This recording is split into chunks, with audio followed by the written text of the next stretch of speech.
Hi, friends, and welcome back. We are cruising right along. We are already in week 4 of the Play Along Journal series. And to me, it feels like we just started. It's kind of been a whirlwind. So I hope that you guys all have been having a fun time playing along, whether that's in your own journal or in one that I made for you to play along. Orders are still open at this time. I'm going to be leaving them open for a little while longer. So if you're wanting a journal of your own that's similar to the ones I'm playing in, make sure that you go check that out and let me know if you have any questions. So I'm starting off today. As you can see, the left side of the paper is black paper, and I love having that in there. I wouldn't want to do too many pieces in my art journals with black paper. I usually just do 1 or 2, but it's a fun difference. I think we get so used to creating on the same thing that it is fun to have something that is bold and contrasts in a different way. Overall, I'm thinking I'm going to keep this page pretty simple. I want to bring in some collage elements on that left side. So I started there and it was just a security envelope. I tend to save those, especially if they have black marks on the inside. Then they can have a fun effect in your journals. It's like a free pattern there for you. So I have a piece of a digital download and going to create a little bit of a focal element on the left side with this piece. And instead of just tearing the paper like I normally do, I want a little bit of juxtaposition there. So I'm going to have the straight edges and I rounded off those corners, and that makes it just a little bit even different than what I would normally do. I love using the technique of collage. It's probably one of my most used techniques, I would say, in art journaling. I love using all the different scraps of paper and the different textures and all of that and bringing them together. I usually collage in more clusters and little groupings rather than random bits scattered across the page.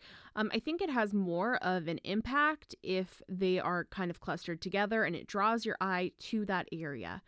I'm feeling a little almost uptight with this page. I'm not loose yet. My creative juices are not flowing like they should be. And so I did go ahead and scribble a little bit on the page. And sometimes that just helps you to not take things too seriously, just to loosen up and see where things go. I'm auditioning a couple different choices. I'm wondering if I want to bring some fabric into this or what element I want to do next. I decided that it needed some white gesso, kind of just messily put on the page. This helps the background to kind of go in and out of focus a little bit. And I'm adding it on to the left side of the page as well. And I'm just applying that with my finger. I like how this kind of blurs the edges of collage. That way we don't get those harsh lines where we can really tell just by quickly glancing where one piece ends and then another begins. This way we can kind of ebb and flow with the whole cluster that we have made.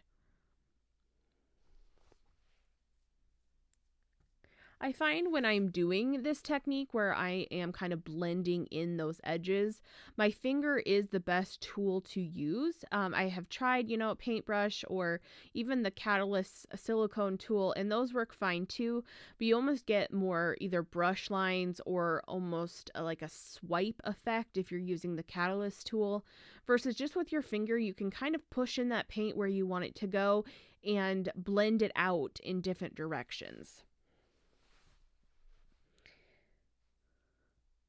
Now that I have put collage on the left side, the right side of the page is feeling a little bit lonely, and so I have to add something in on that right side.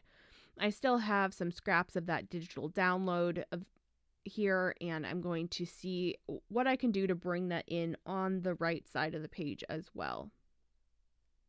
I have these digital downloads available in my shop, and you can either purchase them to print them at home over and over on your own. If you have a good quality printer, this is a great choice. If you don't, then I can print those papers for you. That is also an option in my shop. So I went ahead and rounded those corners. I could have just used a circle punch, as it turns out. But I wasn't sure what shape I wanted to begin with. And I think that's okay. We can keep trying different things. We don't need to know what the whole spread is going to look like before we even start. That kind of takes the fun out of it a little bit. I like to have a general idea of what the page is going to be. I first look at the page and see what inspires me and try to listen to that and go in that direction. But I don't always have the final outcome in my head. We just don't know how things are going to go, how different things are going to react with each other. I'm using that Posca paint pen to add in a few art marks, and overall just keeping this page nice and simple. I would love your feedback on video styling and editing. Do you prefer videos to be at their regular speed, nothing sped up or taken out? Or do you prefer, like this one is a little bit faster, not even 2 times speed, it's in between. That way you can watch the videos quicker and get to doing your art sooner. I know we don't always have a ton of time to spend watching art videos. We want to get to creating. So let me know what your input is down below. I know some people, they say it makes them dizzy to watch too fast, but other people like it sped up. So I hope that you guys enjoyed this video. Let me know what you think down in the comments below. I love hearing from all of you, and I cannot wait to see you at the end of the week. Have a good one.